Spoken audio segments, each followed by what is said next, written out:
Hello दोस्तों, स्वागत है आप सभी लोगों का राजस्थान एकेडमी पर। मैं परवीन सिंह आप सभी लोगों के साथ में। जैसा कि आप सभी लोग जानते हैं, हम लगातार आप लोगों के लिए एलडीसी की जो वैकेंसी भी आने वाली है उसके लिए क्लासेस लेकर के आ रहा हूं। और उसके अंतर्गत दोस्तों हम बात कर रहे थे साइंस सब्जेक्ट के ऊपर। और साइंस के अंदर अगर आप लोगों ने दोस्तों क्लासेस को देखा हो तो हमारी बात चल रही थी किसके ऊपर? गुणसूत्र की संरचना के ऊपर। गुणसूत्र की संरचना के अंदर हमने बात करी थी कि गुणसूत्र किस प्रकार का दिखता है और गुणसूत्र का जो एक रासायनिक संगठन होता है वहां तक अपन पहुंच चुके थे।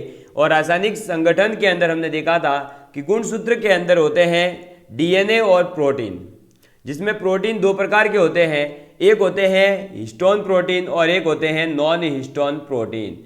और आज हमें बात करनी है किसके बारे में? तो इन्हीं जो है प्रोटीनों के बारे में बात करनी है। तो पहले कौन से होते हैं? हिस्टोन प्रोटीन, और दूसरे कौन से हैं? Non histone protein. ठीक है, तो अब जो है दोस्तों फिर हमने एक इसका डायग्राम भी देखा था। आप लोगों ने अगर कल की क्लास अटेंड की होगी तो आपने देखा होगा कि ये इसके बारे में बात करी थी कि गुणसूत्र क्या होते हैं, ये ऐसा दिखता है। फिर इसके अंदर टीलोमियर क्या होता है, गुणसूत्र बिंदु क्या होता है, फिर आपके हिस्टोन क्या है, बेसिस पेयर जो होते हैं ये पाए जाते हैं। डबल हेलिक्स वाला जो है, ये डबल हेलिक्स इसने दिया था, वॉटसन एंड क्रिक ने दिया था। यहाँ तक की अपन बात कर चुके थे।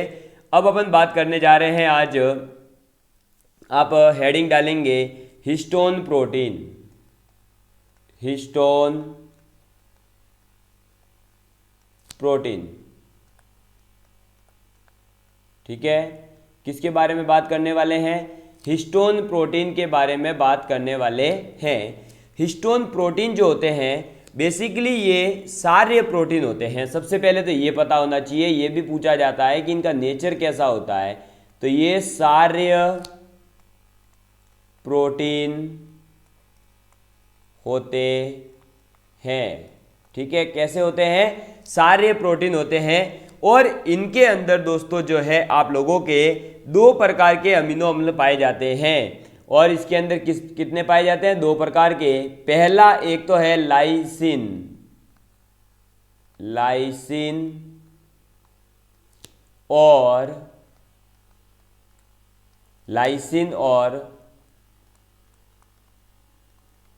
आर्जिनिन। लाइसिन और आर्जिनिन अमीनो अम्ल, अमीनो अम्ल की मात्रा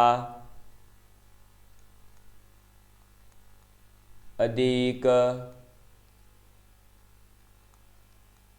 होती है। समझ में आ गई बात? तो ये हिस्टोन प्रोटीन है, इस हिस्टोन प्रोटीन जो है कैसे होते हैं? सारे प्रोटीन होते हैं। साथ में याद रखना है कि इसके अंदर दो प्रकार के लाइसिन और आर्जिनिन नामक जो अमीनो अम्ल है वो अधिक मात्रा में पाए जाते हैं। समझ में आ गई बात? क्लियर है?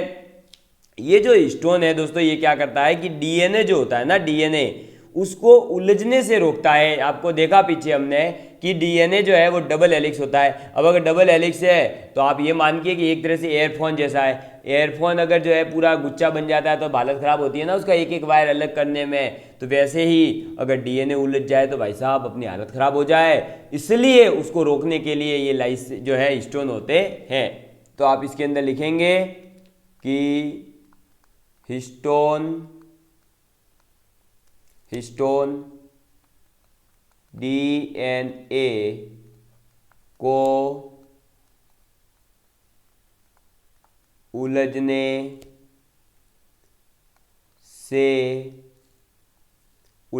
से रोकते हैं। समझ में आ गई बात? ये याद रखना है। और डीएनए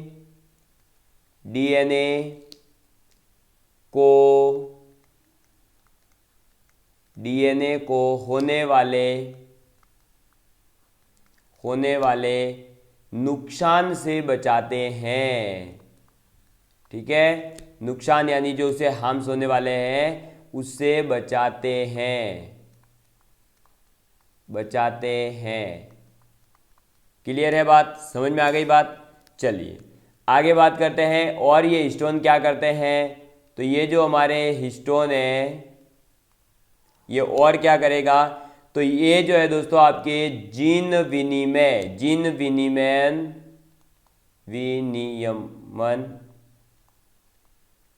विनियमन और डीएनए की जो प्रतिकृति बनती है, डीएनए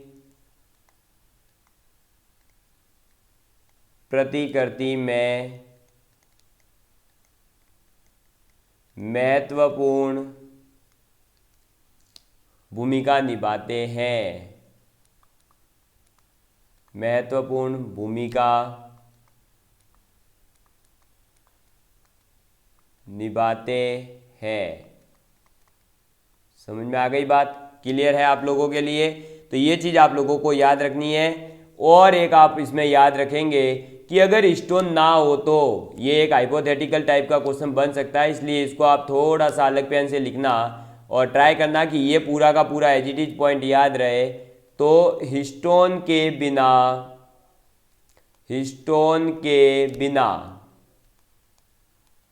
अगर हिस्टोन ना हो तो हिस्टोन के बिना, ये मात्रा भाई आगे आएगी, ठीक है, लो यार लिख ही लो, वरना और कमेंट करोगे सर बिना तो ऐसे नहीं लिखा जाता है। तो हिस्टोन के बिना गुणसूत्रों में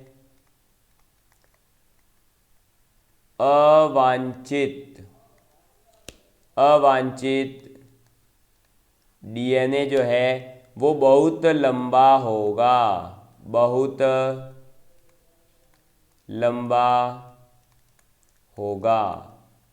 समझ में आ गई बात? तो ये याद रखना कि हिस्टोन के बिना क्या हो जाएगा दोस्तों, तो हिस्टोन के बिना जो है गुणसूत्रों में जो अवांछित आपका डीएनए होता है वो बहुत लंबा होगा। इस वजह से ये हिस्टोन जो है हमारे लिए उपयोगी है। तो आप लोग एक साथ मेरे साथ में जो है बोलेंगे कि हिस्टोन किस प्रकार का प्रोटीन है। तो हिस्टोन दोस्तों बेसिकली होता है आप लोगों के किस टाइप का, आपके सारे प्रकृति का होता है, एल्काली प्रकृति का होता है, ये बात आपको याद रखनी है। फिर इसमें जो है दोस्तों लाइसिन और आर्जिनिन अमीनो अम्ल की जो है मात्रा बहुत अधिक होती है। हिस्टोन जो है वो डीएनए को उलझने से रोकता है और डीएनए को होने वाला जो नुकसान है उससे भी बचाता है। हिस्टोन जीन विनिमयन और डीएनए की जो प्रतिकृति होती है वो बनाने में भी महत्वपूर्ण भूमिका निभाते हैं। इसके बाद में और क्या याद रखेंगे, तो ये जो हिस्टोन है दोस्तों अगर ये नहीं होता, यानी हिस्टोन के बिना आपका जो गुणसूत्रों में अवांछित डीएनए होते हैं वो लंबे हो जाते हैं या बहुत लंबा होगा। इस वजह से डीएनए का होना, ये जो आपके हिस्टोन है इसका होना जरूरी है। ये बात आप लोगों को याद रखनी है। अब अपन बात करते हैं आगे कि ये जो हिस्टोन है दोस्तों, इस हिस्टोन का मैं कलर देखिए ब्लैक कर देता हूं। ये जो हमारा हिस्टोन है ये 5 प्रकार के होते हैं। तो आप लिखेंगे हिस्टोन प्रोटीन 5 प्रकार के होते हैं। ठीक है, कितने प्रकार के होते हैं? 5 प्रकार के होते हैं। और उसमें पहला आ जाता है H1, फिर आ जाता है H2A। ठीक है, H1 H2A, ये 1 इसके साथ भी लगा सकते हो, कोई दिक्कत नहीं है। इसको मिटा दो एक बार वरना H ही समझोगे, मैं दिखा देता हूँ। तो आप पहला याद रखोगे H1, फिर याद रखोगे H2A, फिर याद रखोगे H2B, फिर याद रखोगे H3 और फिर आ जाएगा H4। समझ में आ गई बात? तो ये जो है दोस्तों 5 आपके किसके प्रकार है? तो ये पांचों के पांचों आपके हिस्टोन का जो है प्रोटीनों के प्रकार है। तो हिस्टोन प्रोटीन 5 प्रकार के होते हैं। कौन कौन से होते हैं? तो H1, H2A, H2B, H3 और H4। समझ में आ गई बात? इसमें से भी दोस्तों आप लोगों के जो ये H2A है, H2B है, H3 है और H4 है, ये 4 जो है क्या हो जाते हैं? 2-2 इकाई जुड़ करके क्या होता है? 2-2 यूनिट या इकाई जुड़कर दो दो इकाई जुड़कर हिस्टोन अष्टक को पूर्ण करते हैं। क्या करते हैं? हिस्टोन अष्टक जो होता है, ऑक्टामर होता है, उसका निर्माण करते हैं। ठीक है, तो हिस्टोन अष्टक का निर्माण। क्लियर है? तो भाई देखो, हिस्टोन प्रोटीन 5 प्रकार के होते हैं, H1, H2A, H2B, H3, H4, जिसमें से H2A, H2B, H3, H4 ये 4 जो है दो दो इकाई जुड़ करके हिस्टोन अष्टक का पूरा निर्माण करते हैं। और फिर जो ये हिस्टोन अष्टक बनते हैं, इन्हीं को हम क्या कह देते हैं? कॉर्ड कण कहते हैं। ठीक है, तो इनको क्या कहते हैं? तो इनको कॉर्ड कण भी कहा जाता है। ये बात आप लोगों को याद रखनी है। समझ में आ गई बात? तो ये थी बात किसकी दोस्तों? आपके हिस्टोन प्रोटीन के बारे में, कि हिस्टोन प्रोटीन जो है वो 5 प्रकार के होते हैं, H1, H2A, H2B, H3, H4, जिसमें से H2A, H2B, H3, H4 जो है दो दो इकाई में जुड़ करके हिस्टोन अष्टक का निर्माण करते हैं, और इनको ही फिर जो है कॉर्ड कण भी कहा जाता है। समझ में आ गई बात? क्लियर है? चलिए नेक्स्ट हमारे टर्म आ जाती है न्यूक्लियोसोम। ठीक है, लिखिए आप यहाँ पर नेक्स्ट टर्म कौन सी आ जाती है? तो न्यूक्लियोसोम।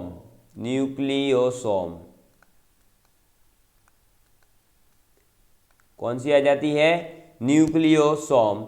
अब ये न्यूक्लियोसोम क्या होता है, इसके बारे में बात करते हैं। तो न्यूक्लियोसोम जो है दोस्तों, वो कहता है, या ये क्या होता है? तो आपका जो हिस्टोन अष्टक है, और ये हिस्टोन अष्टक जो बनेगा वो किससे बनेगा? H2A, H2B, H3, H4, इन 4 हिस्टोन प्रोटीन से, और ये दो दो इकाई में जुड़ करके जब बनेगा हिस्टोन अष्टक, और हिस्टोन अष्टक के साथ, इसके ही साथ में जब आपके डीएनए की, इसके साथ डीएनए की लगभग 2 कुंडली, क्या? 2 कुंडली, तथा 2 कुंडली तो किसकी? डीएनए की, तथा H1 जो कि एक हिस्टोन का प्रकार है, तो H1 हिस्टोन जुड़कर एक संरचना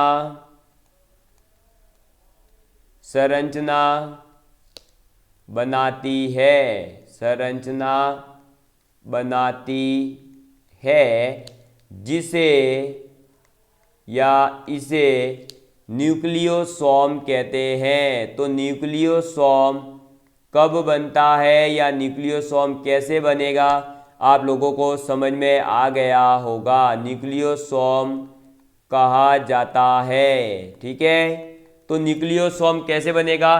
तो हिस्टोन अष्टक के साथ में डीएनए की जब 2 कुंडली और H1 हिस्टोन जो है वो जुड़ करके एक जो पूरी ये संरचना बनी, भाई हिस्टोन अष्टक है एक, तो फिर उसके साथ में डीएनए की 2 कुंडली आ गई और आपका H1 हिस्टोन आ गया, ये सब तीनों भाग जुड़ करके एक संरचना बनेगी। उस संरचना को कहा जाएगा न्यूक्लियोसोम। समझ में आ गई बात? क्लियर है?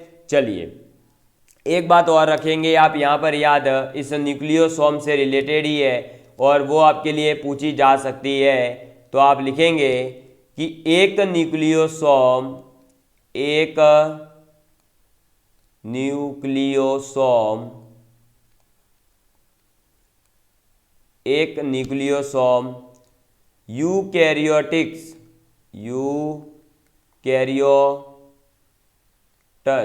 ये आपको पता ही है यूकैरियोट्स और क्या होते हैं। ये वैसे जो है आपकी सिलेबस में नहीं है, मतलब यूकैरियोट्स के बारे में नहीं है, लेकिन न्यूक्लियोसोम तो प्रोटीन की संरचना में आता है, इसलिए आपको पढ़ना पड़ेगा। तो एक न्यूक्लियोसोम यूकैरियोट्स में डीएनए पैकेजिंग की बुनियादी संरचनात्मक इकाई है। संरचनात्मक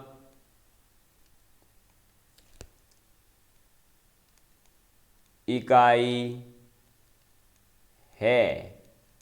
समझ में आ गई बात। तो अगर आपसे पूछा जाए कि डीएनए पैकेजिंग की बुनियादक संरचनात्मक इकाई है यूकेरियोट्स की, वो क्या है, तो एक न्यूक्लियोसोम है। समझ में आ गई बात, क्लियर है आप लोगों के लिए। तो एक न्यूक्लियोसोम का मतलब क्या है, इसका मतलब होता है हिस्टोन अष्टक के साथ में डीएनए की लगभग 2 कुंडली और एक हिस्टोन H1 जो है वो जुड़ करके एक संरचना बनाते हैं जिसे न्यूक्लियोसोम कहा जाता है। और एक न्यूक्लियोसोम का मतलब है यूकेरियोट्स में डीएनए पैकेजिंग की बुनियादी संरचनात्मक इकाई। समझ में आ गई बात, क्लियर है।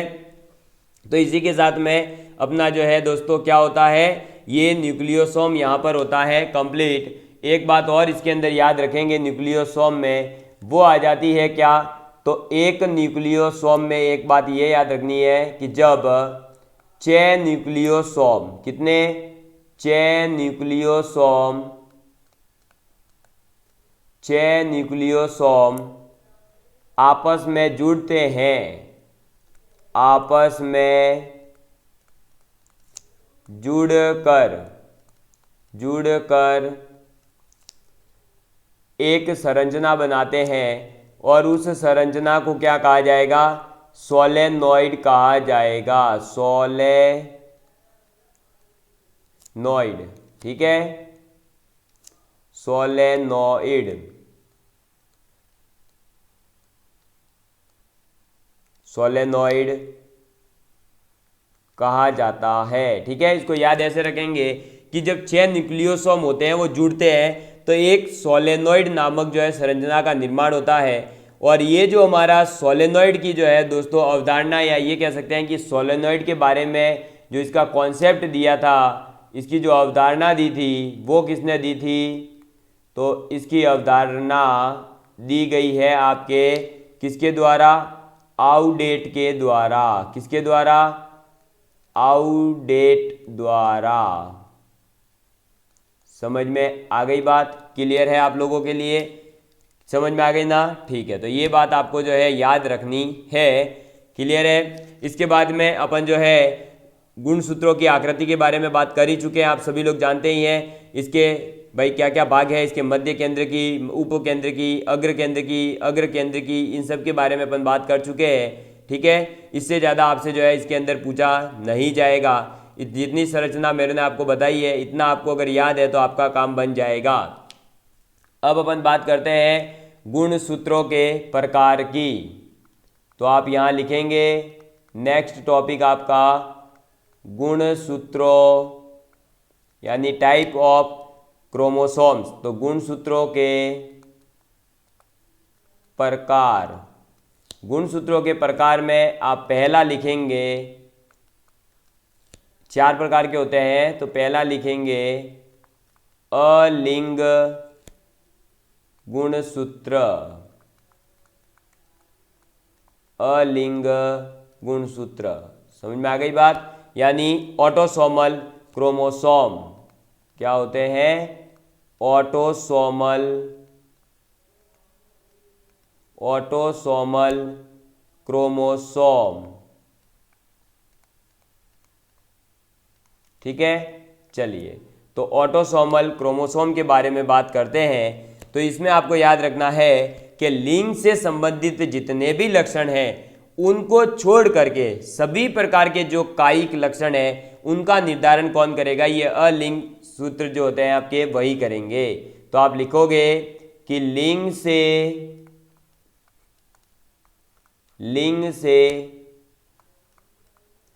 संबंधित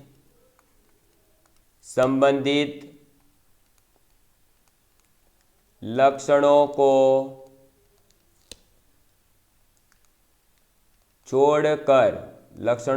छोड़कर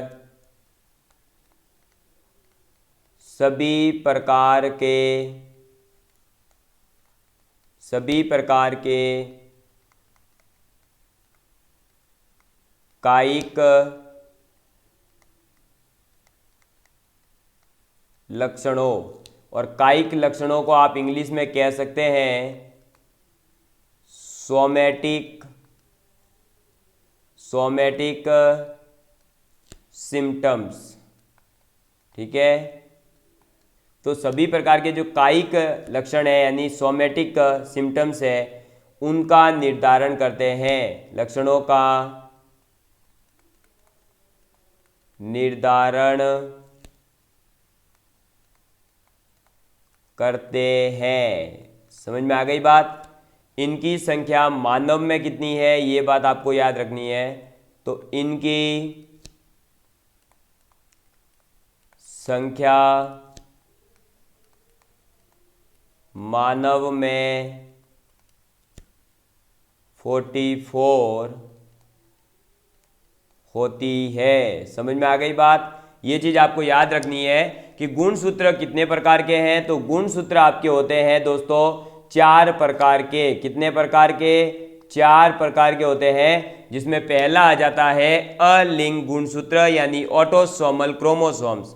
ऑटोसोमल क्रोमोसोम्स का मतलब है वे गुणसूत्र जो लिंग से संबंधित लक्षण जो होते हैं उनको छोड़ करके जितने भी आपके कायिक लक्षण है यानी सोमैटिक सिम्टम्स है उन सब का निर्धारण कौन करता है? तो आपके ऑटोसोमल क्रोमोसोम ही करते हैं। ठीक है, और इनकी संख्या मानव में अगर पूछी जाए तो कितनी होती है? तो इनकी संख्या मानव में होती है 44।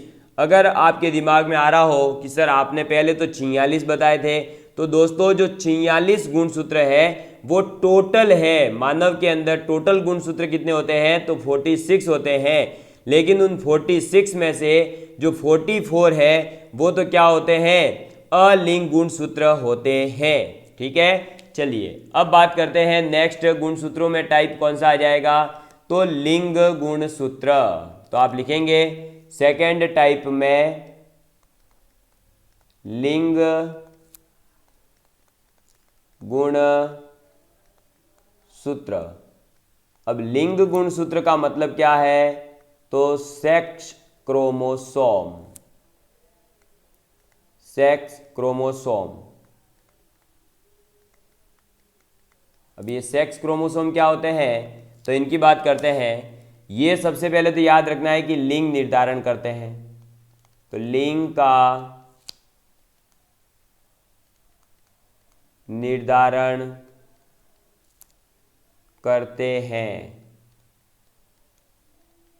ठीक है, ये बात याद रखेंगे। इनकी संख्या तो संख्या होती है 2। और कौन कौन सी? तो देख लो, पुरुष में तो होगा XY, पुरुष में तो हो जाएगा कौन सा दोस्तों? X और Y। तथा महिला में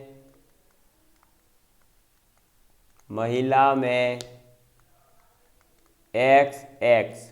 समझ में आ गई बात? क्लियर है? तो लिंग का निर्धारण कौन करेगा? लिंग गुणसूत्र जो होंगे वो करेंगे, और इनकी संख्या 2 होगी। और पुरुषों के अंदर XY होता है और पुरुष में XX होते हैं, इन्हें कहा जाता है लिंग गुणसूत्र। नेक्स्ट अपने आ जाते हैं थर्ड टाइप आ जाता है सहायक गुणसूत्र। सहायक गुणसूत्र। सहायक गुणसूत्र, सहायक का मतलब है एसेसरी क्रोमोसोम। ठीक है, एसेसरी क्रोमोसोम। एसेसरी क्रोमोसोम क्या होते हैं? तो ये गुणसूत्रों के छोटे छोटे टुकड़े होते हैं जिनमें गुणसूत्र बिंदु नहीं पाया जाएगा। ठीक है, तो लिखोगे आप गुणसूत्रों के छोटे छोटे टुकड़े जिनमें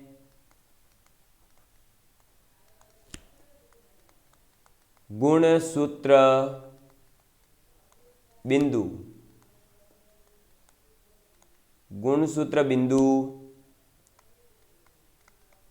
नहीं पाया जाता। ठीक है, तो सहायक गुणसूत्र कौन से होंगे? तो गुणसूत्रों के जो छोटे छोटे टुकड़े होते हैं और इनके अंदर गुणसूत्र बिंदु नहीं पाया जाता है। नेक्स्ट आप इसमें याद रखेंगे कि ये जो सहायक गुणसूत्र है यह अर्धसूत्री विभाजन अर्धसूत्री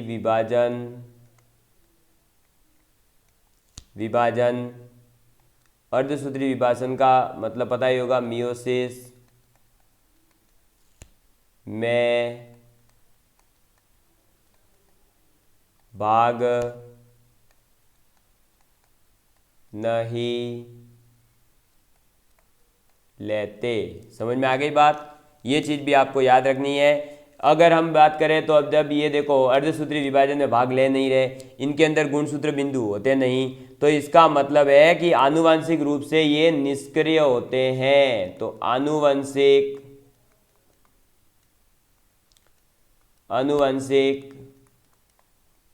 रूप से निष्क्रिय होते हैं। ठीक है, ये बात आपको याद रखनी है। इनकी खोज किसने करी है? तो ये ज़्यादा इम्पोर्टेंट होता नहीं है, लेकिन फिर भी याद रख लो। तो इसकी खोज करी थी विल्सन ने। ठीक है, किसने खोज करी है इसकी? विल्सन ने इसकी खोज करी है। और मनुष्य में जो है दोस्तों, प्रत्येक मनुष्य में 1500 में से प्रत्येक 1500 में लगभग एक व्यक्ति में एक सहायक गुणसूत्र होता है। मनुष्य के अंदर प्रत्येक 1500 में अगर देखें तो लगभग एक व्यक्ति में एक सहायक गुणसूत्र होता है। ठीक है, ये कोई ज़्यादा इतना बड़ा आपके काम का नहीं है, सिर्फ ये तो बता रहा हूँ कि भाई लगभग अगर 1500 लोग रहते हैं तो उसमें से एक व्यक्ति में एक सहायक गुणसूत्र होता है। ठीक है, चलिए इसके अलावा इसमें से जो है कुछ फिर आपके मानसिक और शारीरिक जो असमानताएं आ जाती है ना, उससे ये जुड़े रहते हैं। तो ये पॉइंट आप याद रख सकते हैं, ये यहाँ डाल दीजिए। और ये पॉइंट क्या है कि मानसिक या फिर जो शारीरिक, मेंटल या फिर फिजिकली, मानसिक या शारीरिक असमानताओं, डिसएबिलिटीज या एबनॉर्मलिटीज जो होती है ना, असामान्यताओं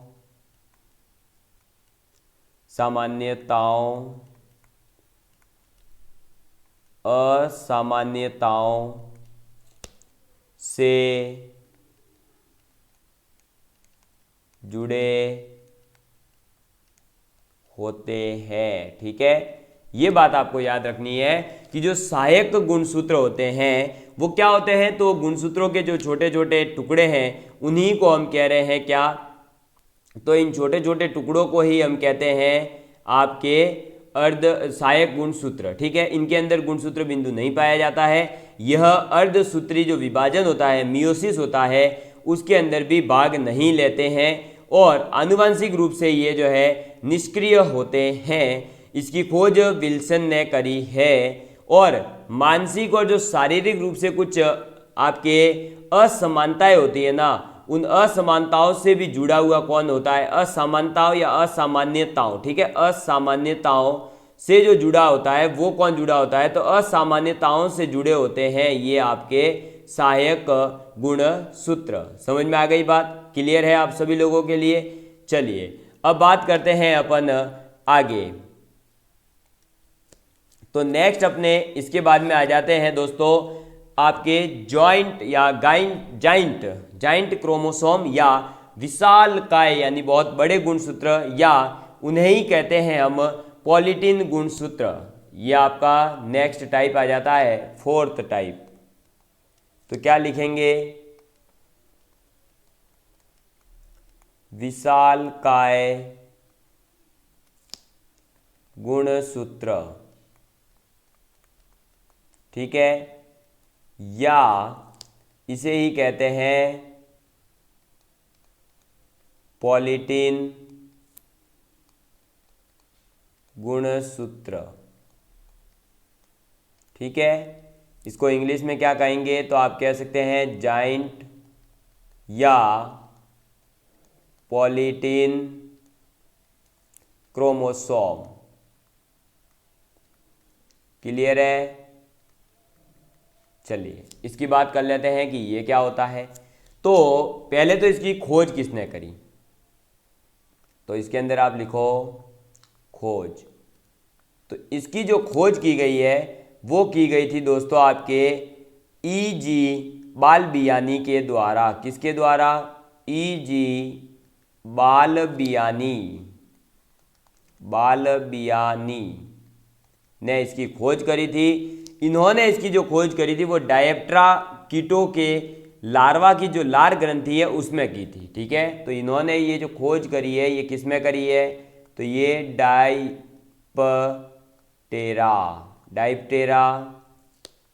कीटों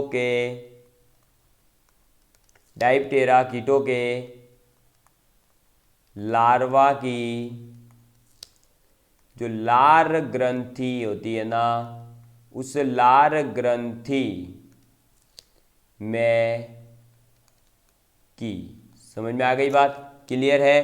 तो ये बात आपको याद रखनी है। और जो आपके पॉलीटीन गुणसूत्र है वो कॉलर के द्वारा फिर इनका नाम दिया गया है। तो ये जो पॉलीटीन है ये नाम किसने दिया, तो कॉलर। ठीक है, समझ में आ गई बात? क्लियर है? अब इसके अंदर क्या होता है दोस्तों कि कई सारे क्रोमोनीमा जो है वो होते हैं, इसलिए इसे पॉलीटीन गुणसूत्र कहा गया है। तो आप लिखोगे इसमें कई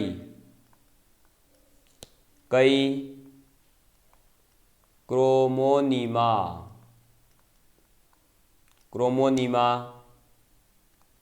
होते हैं।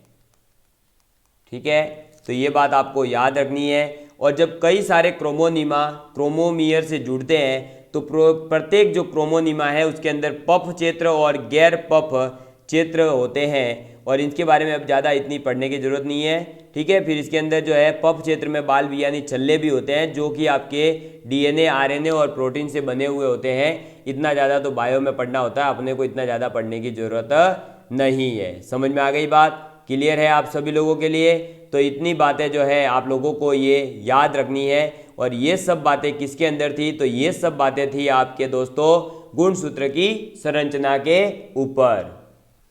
तो दोस्तों इसी के साथ में अपना यहाँ पर जो गुणसूत्रों की संरचना नामक आपके टॉपिक दे रखा था वो गुणसूत्रों की संरचना कंप्लीट होती है। अब मैं आप लोगों को एक बार वापस से दिखा देता हूँ कि अपने सिलेबस में क्या क्या पॉइंट मेंशन है। तो अब हम देख लेते हैं कि हमारे सिलेबस में क्या क्या मेंशन है। तो सिलेबस में अगर आप देखेंगे तो सबसे पहले था आनुवांशिकी से संबंधित सामान्य शब्दावली, जो मैंने आपको पढ़ा दिया। मेंडल के आनुवांशिकता के नियम पढ़ा दिए। गुणसूत्रों की संरचना आज अपन ने यहाँ पर कंप्लीट कर दिया। मनुष्य में लिंग निर्धारण मैंने ऑलरेडी आप लोगों को पढ़ा रखा है। ठीक है, अब हमें पढ़ना है एक तो न्यूक्लिक अम्लों के बारे में।